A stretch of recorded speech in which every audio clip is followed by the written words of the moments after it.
de febrero.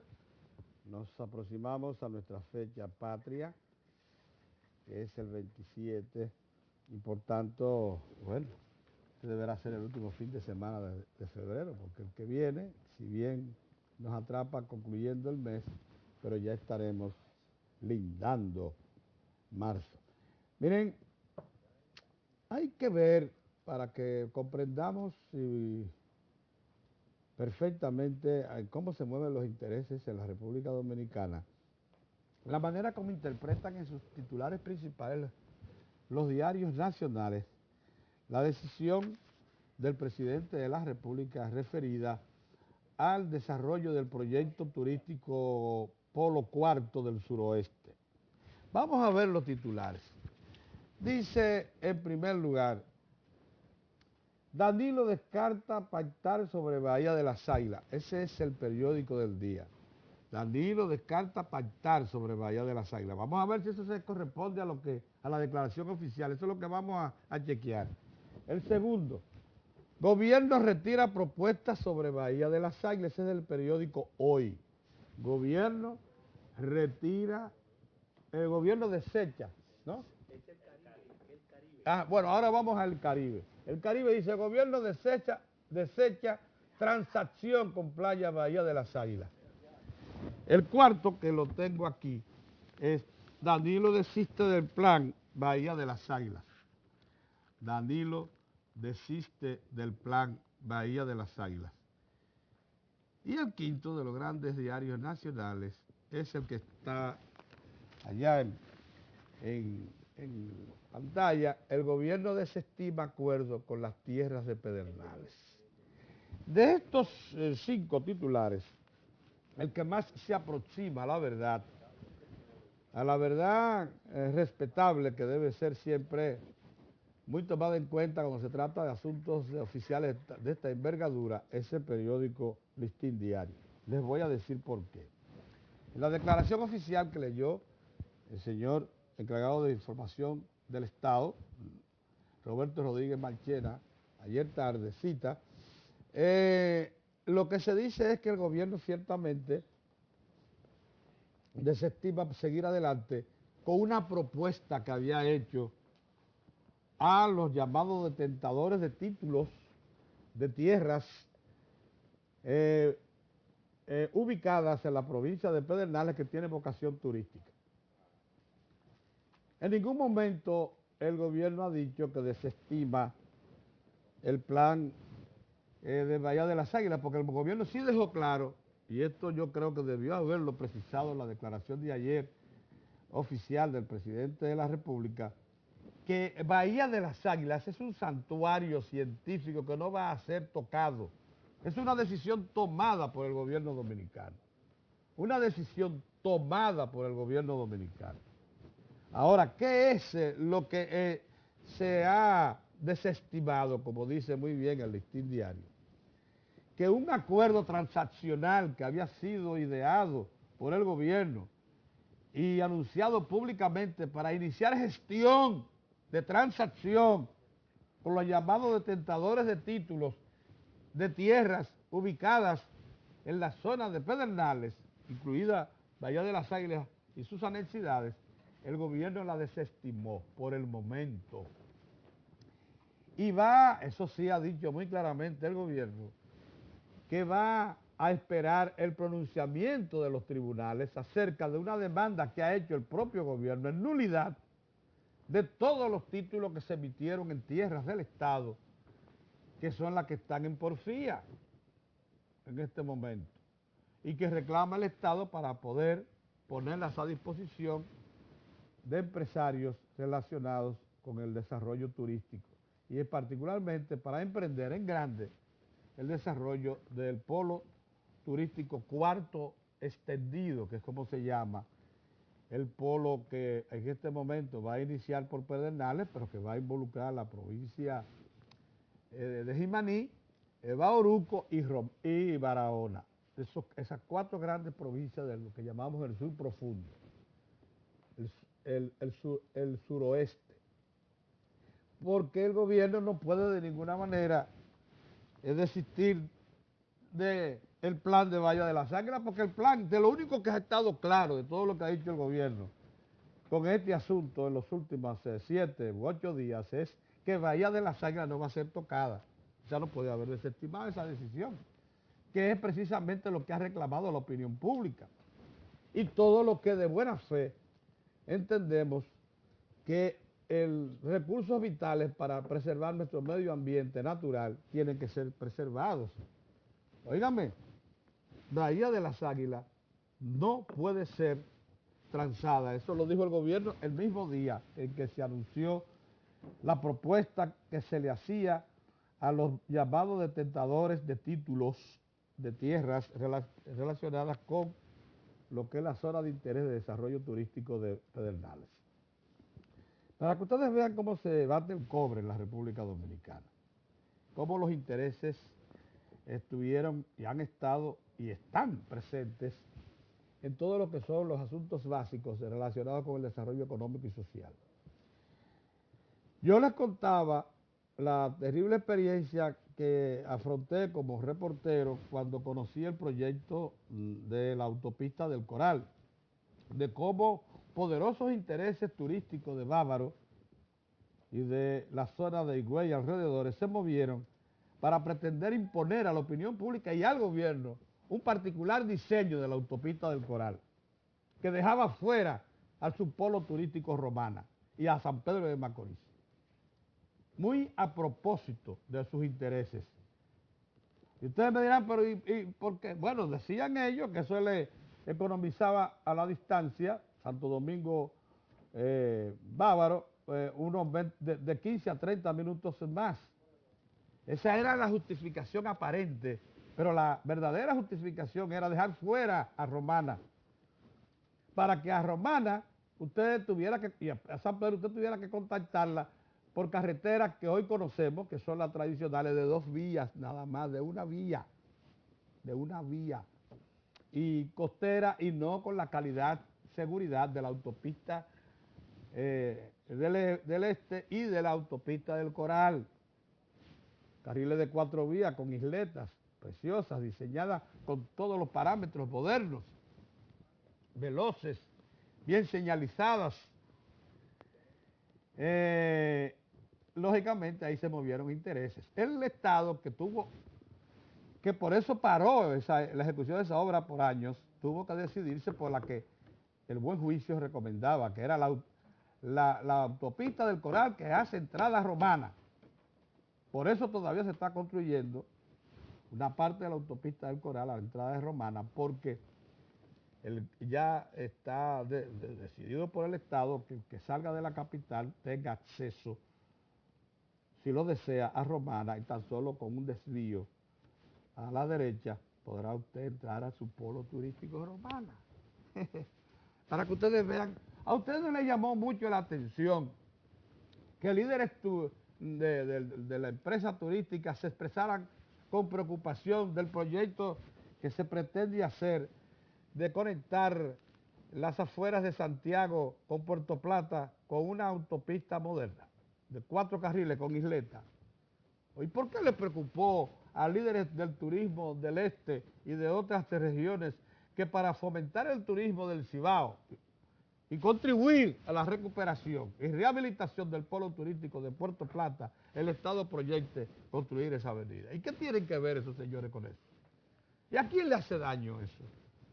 Ah, pero alegaron que hay otras prioridades. Oiga, por dónde anda la cosa. Entonces, miren, con esto del desarrollo del polo cuarto extendido del suroeste, se movieron 3 tipos de intereses que son perfectamente diferenciables.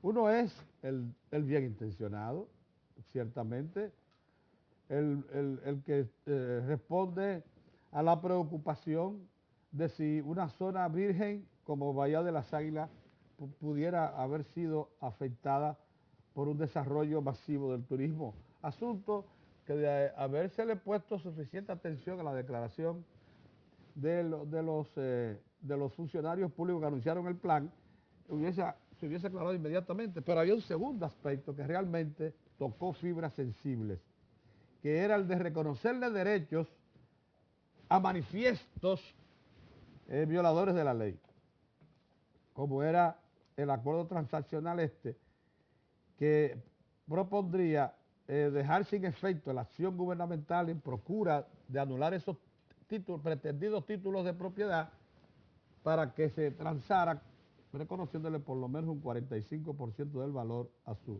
detentadores. Eso tocó fibras sensibles. Eso ciertamente movió a personas de calibre social en el país a advertir que si era bajo ese precio no debía pagarse. Pero también yo les dije que hay intereses. Hubo quienes realmente le temen al desarrollo, inicio del desarrollo del polo turístico 4 del suroeste ampliado. Le temen. Le temen por razones de competencia y de negocios, porque así son. Ustedes no lo van a creer, pero así son. Yo les relaté cosas que viví, ¿eh? Yo viví lo de la autopista del Coral. Yo estuve en reuniones y en encerronas en las que se nos pretendía demostrar que la mejor ruta era la que dejaba fuera a Romana y a San Pedro.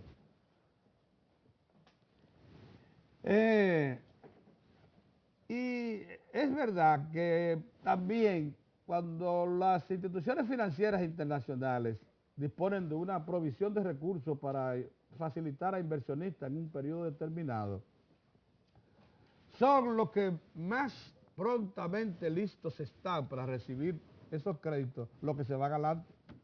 Si usted retiene la entrada del polo turístico 4 del suroeste ampliado,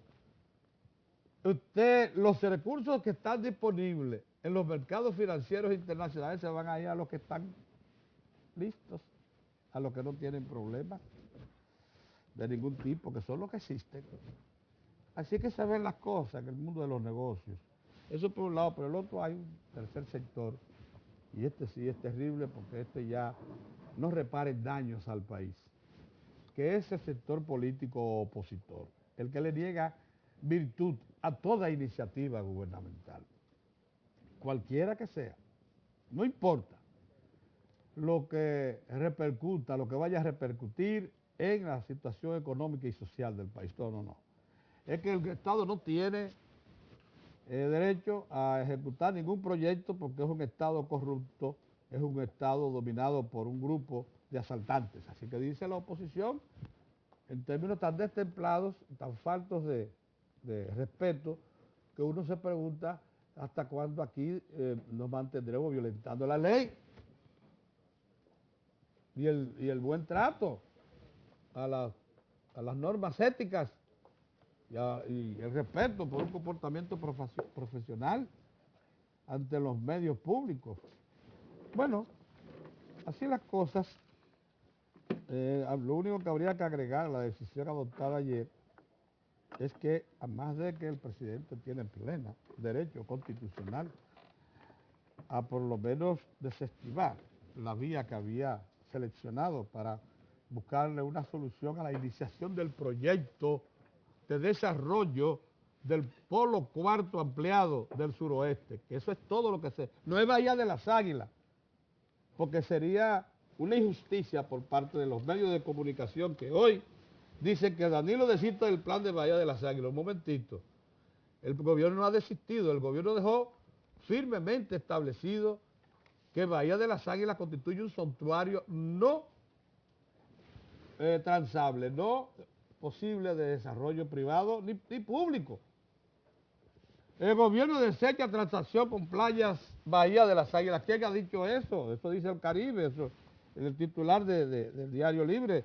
Dice, gobierno retira propuestas sobre Bahía de las Águilas. No. Esa propuesta se refería a tierras con vocación turística ubicadas en la provincia de Pedernales, donde, déjenme decirles algo, tan solo un 52% de toda la extensión de la provincia está disponible para desarrollos empresariales de cualquier tipo. Lo demás está reservado o forma parte del parque Jaragua o forma parte de la reserva científica de Bahía de las Águilas o forma parte de las otras 12 lagunas que existen en la provincia que no pueden ser intervenidas para ningún tipo de desarrollo. Solo queda un 52%. De ese 52% es que estamos hablando que ha querido el gobierno liberar para poder iniciar un proyecto de desarrollo en unos 100 kilómetros de costa que van desde Cabo Rojo hasta el fondo de Pedernales. Lo que pasa que una cosa sí debe estar clara, como dice el periódico Listín Diario en su editorial. La iniciación del desarrollo del polo turístico 4 ampliado del suroeste se quedó en la estación de metro del tren esperando, porque le pasó ya, el tren del desarrollo pasó. Con esta decisión de ayer, ese tren pasó. Vamos a ver ahora cuándo arribará el próximo tren relacionado con el desarrollo, para ver si en el andén donde está esperando Pedernales su oportunidad de montarse al tren de desarrollo, tenga acceso, pare, o siga a toda velocidad, como está ahora mismo el tren del desarrollo dominicano. Pero ayer pasó, ese tren pasó por el andén y no paró. Y dejó a Pedernales a la espera. Eso fue lo que pasó, Esta decisión grave, de mucha envergadura, pero que muy buenas razones tuvo que tener el presidente Danilo Medina para adoptarla, no solamente las que se anuncian en público, sino también las que no se dicen, algunas de ellas relacionadas con la política. Entonces hay que darle el crédito al presidente por haber tomado esta decisión, aunque haya desinflado a toda una región y a muchos que como nosotros creíamos que había llegado el momento de emprender el desarrollo del suroeste. Yo la dejo de ese tamaño porque creo que es suficiente. Ahora quería destacar que desde anteayer, aunque ayer fue que se hizo, el miércoles en la tarde y ayer también se hizo público que está en el país, nada más y nada menos que el canciller de Canadá se encuentra en la República Dominicana visitando lugares de mucha significación.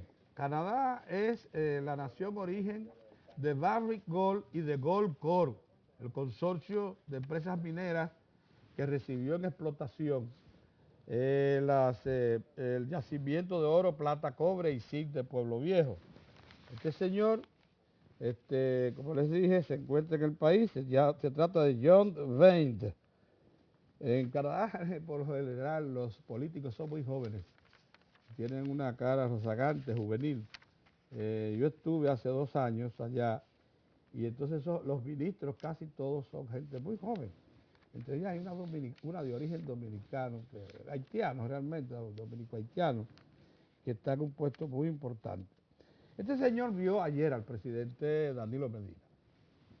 Estuvo también con el ministro de Industria y Comercio. Estuvo de visita por otros despachos oficiales.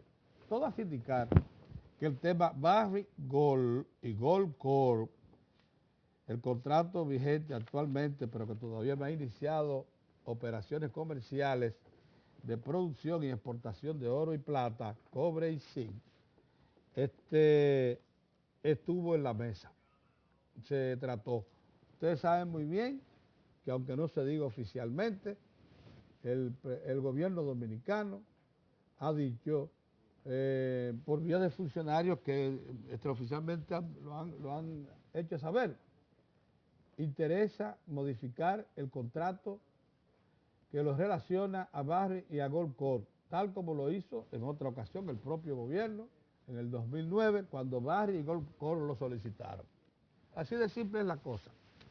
Quiere que como las condiciones de 2008-2009 han cambiado sensiblemente, el precio del oro está más de 3 veces el precio que tenía entonces, y ya hay recursos financieros a la mano que no lo existían entonces porque la crisis financiera mundial hizo que los bancos de inversión desaparecieran, no se interesaran por ningún tipo de inversión como la de Barrick y Goldcorp allá en Pueblo Viejo, pero ya eso cambió, ese panorama hoy es otro y por tanto el gobierno le interesa revisar de nuevo el contrato y someterlo a lo que es la realidad de hoy. Como ya lo logró Barrick y Goldcorp en el 2008-2009, el gobierno quiere lograrlo ahora, que ya el proyecto se ejecutó a un costo tan alto como casi 4.000 millones de dólares y que está listo para entrar en producción intensiva y exportación intensiva. Esos son los temas que yo tenía esta semana porque creo que son de importancia. Buenos días, don Mozart. Buenos días. Buen día, don Pedro. Bueno, viendo que nosotros tendremos que esperar en el andén, como dice el listín, el paso de otro tren. Muy buen editorial y además el editorial del listín coherente con lo que fue su posición desde el principio frente a ese proyecto. Sí, claro que sí. Hay que felicitar y además del trabajo, el enfoque apegado a lo que es realmente la esencia de esa decisión del presidente. Además el enfoque es correcto. Ese titular, insisto, ese titular del listín diario es exactamente el titular de la que corresponde a la decisión del gobierno. Así es. Eso fue lo que se decidió ayer.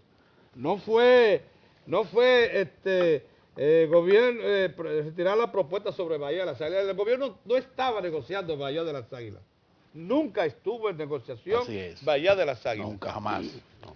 Don Héctor, tire para adelante. Bueno, lo que hay que decir es, don Pedro refería a la manera en que se presentó la información, pero también no registra detalles importantes que lo dice la misma información y es un documento que no es amplio. Perdóname, tú sabes que yo dije que habría varios sectores interviniendo en la polémica y me faltó, perdóname, señalar uno, que es el de los ambientalistas fundamentalistas. Los que dicen que la foresta y todo el ambiente de la isla dominicana tiene que dejarse como está, tal como está, que importa la riqueza que contenga, pero que eso no se debe tocar, porque eso no se puede compartir ni siquiera con nadie. Esos fundamentalistas, lógicamente, no desean el desarrollo de Pedernales, quieren que Pedernales siga sobreviviendo de mala muerte como lo está haciendo hoy, y ese es uno de los sectores que está involucrado. Yo mencioné otros, intereses empresariales, mencioné los políticos, pero me faltó señalar a los fundamentalistas. Ahora, el documento también deja clara una posición del gobierno, y es su preocupación y también que tiene una decisión de adoptar acciones que hagan posible reducir la pobreza y las desigualdades en el suroeste. El suroeste es la zona más deprimida del país. Se estima, por ejemplo, en esa zona de Pedernales, por citar un ejemplo, que 67% de las familias viven en pobreza en esa zona. Entonces, esto en el documento se reitera. O sea, el gobierno en el documento deja claro que sabe el impacto de la pobreza en esa parte del país y que no dejará procurará otras iniciativas que hagan posible pues ir en asistencia con acciones, con políticas públicas para esa parte de la República Dominicana. Hay que decir esto y recuerdo lo de las cifras porque hay gente incluso ayer circulaba que la medida había sido adoptada por lo que el presidente había escuchado y que le habían presentado como una especie de receta y incluso mencionando los nombres en los medios de comunicación, claro, que se advertía que era un ejercicio por manipular. Aquí el presidente sencillamente lo que ha dado es una lección de democracia. Presidente democrático, presento la propuesta. Primero tengo la información del levantamiento, a dónde nosotros queremos ir a promover inversiones que puedan producir una transformación económica del suroeste. El presidente presenta su primera iniciativa, la presenta. Se produce una especie, porque nosotros estábamos en los ensayos, se planteaba, fíjense, en los ensayos de pruebas, que en la primera parte la gente no respondía, pero entendían que insistiendo la gente iba a responder. ¿Y qué es lo importante en esto? La lección democrática. Porque oigan esto, aquí hay de todo. Gente que sería beneficiada con el plan gubernamental de lograr que bajo la modalidad del fideicomiso se pudieran utilizar tierras de Pedernales en proyectos de desarrollo. Don Pedro, hay gente y empresas que serían beneficiadas, pero estaban calladitas y han estado calladitas. Que el gobierno lo hiciera todo. Y pienso que la decisión del presidente Danilo Medina en este orden es muy atinada, porque esa gente debió haber hablado, esa gente debió haber participado en el debate, incluso debió haber dicho si tenía, en el caso de los títulos, que hay títulos que están claros. Lo pudo haber hablado, pero se quedó tranquila porque no quiere, sabe que cuando la ola sube, moja a todo el que está cerca. No querían mojarse. O sea, querían disfrutar el manjar, pero no querían mojarse. Entonces el presidente, ¿qué ha dicho con esta medida? Bueno, eso es un presidente democrático. Presenta una iniciativa, no la quieren, bueno, explorar otra. Y ahí, ahora, yo digo que Pedernales espera, que Independencia espera, que están esperando, o sea, porque, y lo de ellos es con urgencia, porque allí, don Pedro, la pobreza y la desigualdad ahí es que da duro. Cuando se toma el mapa de la República, usted se va a encontrar ahí por las zonas más deprimidas. Digo esto para los que llevan anotaciones. O sea, claro, muy bien recibir un trofeo, pero hay que mirar atrás, lo que queda atrás. Estas zonas quedan como en el punto que le dio origen a la iniciativa del presidente Danilo Medina. Ojalá puedan encontrar, esto que ha reiterado, su criterio de desarrollar políticas que puedan provocar movilidad social en la zona y disminuir la pobreza y las desigualdades. El próximo domingo, don Pedro Mozart, el Partido de la Liberación Dominicana va a celebrar un acto en el Parque Independencia.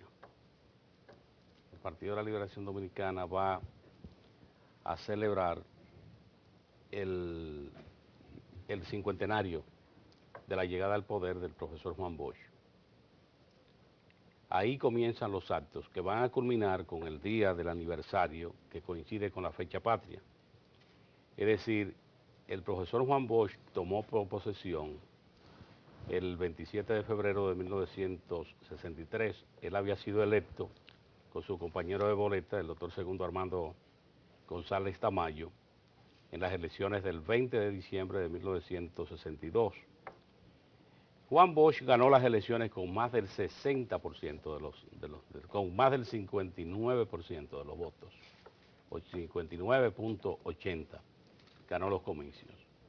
Y fueron unos comicios que lo ganó oponiéndose a los grupos más conservadores de la sociedad dominicana, que formaron un concierto primero para tratar de impedir que ganara Juan Bosch en las elecciones de 1963, pero a pesar de todos los esfuerzos que hicieron, no fue posible parar al pueblo dominicano que ya había decidido votar por Juan Bosch, tomando en cuenta su propuesta. Juan Bosch planteaba en ese momento una lucha nacional por una sociedad menos desequilibrada socialmente. En ese momento más del 70% de los dominicanos vivían en campos. La pobreza en la mayor dimensión, porque era una sociedad atera, marcada por el acto en ese momento, y la empresa industrial más importante que tenía era la industria azucarera. Era la principal fuente creadora de riqueza en República Dominicana en ese tiempo. Juan Bosch vino con el criterio de que la República Dominicana podía aprovechar sus riquezas, pero tenía que transformarse. Y una de las primeras medidas que adoptó cuando asumió la presidencia el 27 de febrero de 1963 fue mandar jóvenes dominicanos a estudiar al exterior y profesionales dominicanos que fueran a hacer carreras en el exterior, que luego de su regreso pudieran transferir los conocimientos en la República Dominicana y de esa manera contribuir al desarrollo. esto lo hizo el presidente Juan Bosch. De igual modo, la cara de la democracia, o sea, cómo le presentó a los dominicanos una administración de gobierno democrática. Por ejemplo, que recuerden, Bosch llega a la presidencia post dictadura de Trujillo. Cómo se concebía el poder, esto lo cambia Juan Bosch en 1963, cuando la gente ve ya un presidente electo por el pueblo y un presidente sin la parafernalia que implicaba con el movimiento de un dictador, por sus condiciones, por la seguridad y de igual modo también por el aparataje que se hace para dar la impresión a la sociedad del paso del poder. Lo mismo en la educación. Emprendió acciones dirigidas a que se levantaran nuevas escuelas y que se mejoraran los programas de educación en República Dominicana. Cuando pasa revista, se va a encontrar que entre las prioridades de esa administración de Juan Bosch estaba la salud, estaba la educación, estaba el sector eléctrico, servicio eléctrico, porque decía Juan Bosch en ese tiempo de que si no se tomaban acciones adelantadas, los dominicanos llegarían al año 2000 sufriendo apagones. Lo decía en el año 1963, cuando llega al poder. Si aquí no se cambia, los dominicanos van a sufrir apagones hasta el año 2000. Él pensando que la solución se iba a prolongar hasta ese tiempo. Y ya conocemos lo que ha pasado, porque no se tomaron las acciones que él planteaba en ese momento. La instalación de unidades de generación que permitieran la existencia de unidades frías, por si ocurría un percance, que entraran para sustituir a las que salían. Todo esto hace recordar al presidente Juan Bosch como el primer esfuerzo democrático que tuvo la República Dominicana y que le ocasionó una desgracia. La interrupción de esa administración fue para la República Dominicana un verdadero retroceso, porque se interrumpió un proyecto para fortalecer las instituciones democráticas y para fortalecer y transformar la educación, la salud en la República Dominicana. Los programas de viviendas, que lo concebía también como una prioridad, porque en el año 1963 la República Dominicana era una sociedad con una característica rural y la mayoría de las viviendas eran viviendas inseguras, sobre todo en las comunidades rurales y las más pobres. Bosch planteaba transformar esa sociedad y de ahí que le confería una importancia a la vivienda. Ayer se produjo, esta es otra nota, el presidente Danilo Medina hizo un recorrido por el primer proyecto de viviendas, apartamentos, que se están construyendo bajo la modalidad del fideicomiso con fondos de pensiones de la República Dominicana. Tuvo la oportunidad de ver las instalaciones. En esto impresiona el hecho de que se trata de inmuebles que tienen un tamaño de 95 metros, de acuerdo con la explicación que daban los ingenieros. Tienen una serie de condiciones, por ejemplo, una seguridad, una distribución muy adecuada.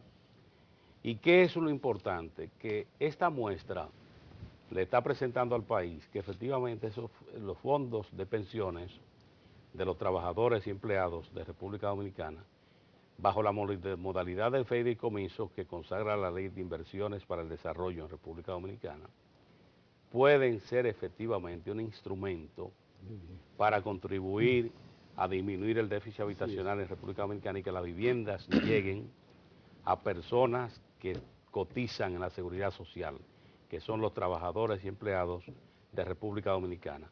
Ojalá esta muestra que se ha hecho ya del primer proyecto, en ese recorrido del presidente de la República, pueda también en la República Dominicana aclarar, porque hay gente que todavía no entiende la figura del fideicomiso, entiende como que es que estos fondos lo van a utilizar para fines particulares y no saben que todo esto tiene un rigor y una modalidad que se tiene que someter a una norma legal que no depende del capricho de una persona.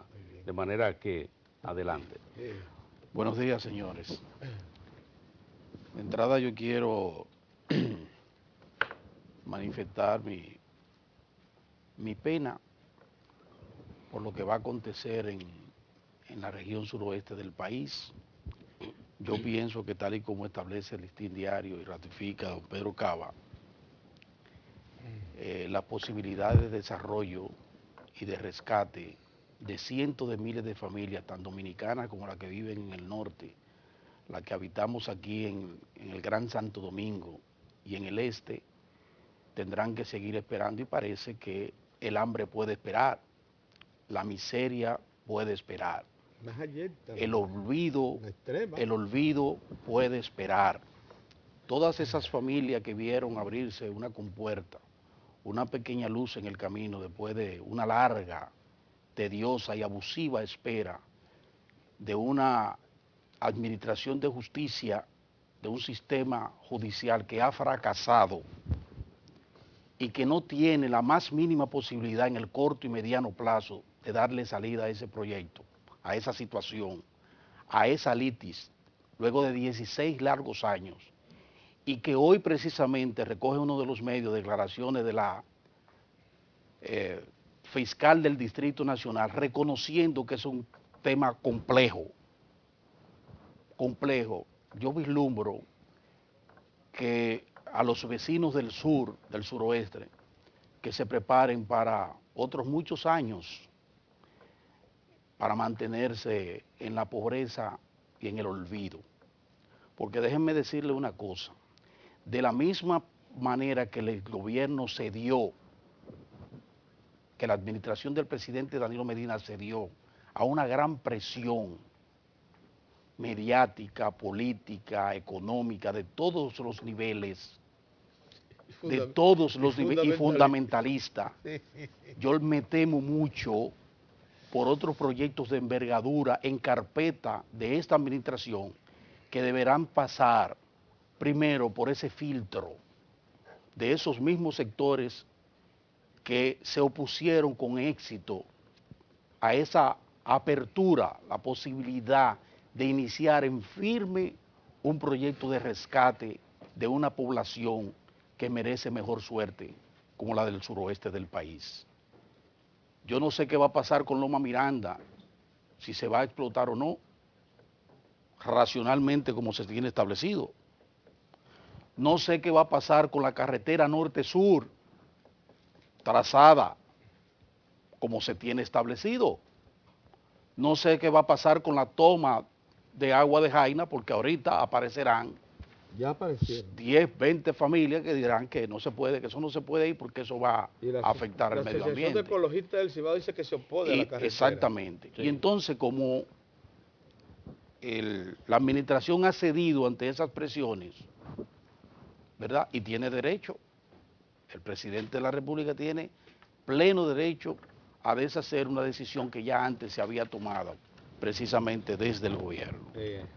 Entonces, lo que tenemos que hacer es, bueno, dejar eso en los tribunales como se dejó, lo que quiere decir que la gente del sur puede seguir esperando porque el hambre espera. Miren, yo pienso que en medio de todo esto, y a pesar de todo esto, yo quisiera destacar, valorar en su justa dimensión esos actos del próximo domingo, que se conmemoran, se celebran los 50 años del ascenso al poder del profesor Juan Bosch. Pero no solo en el plano enteramente histórico.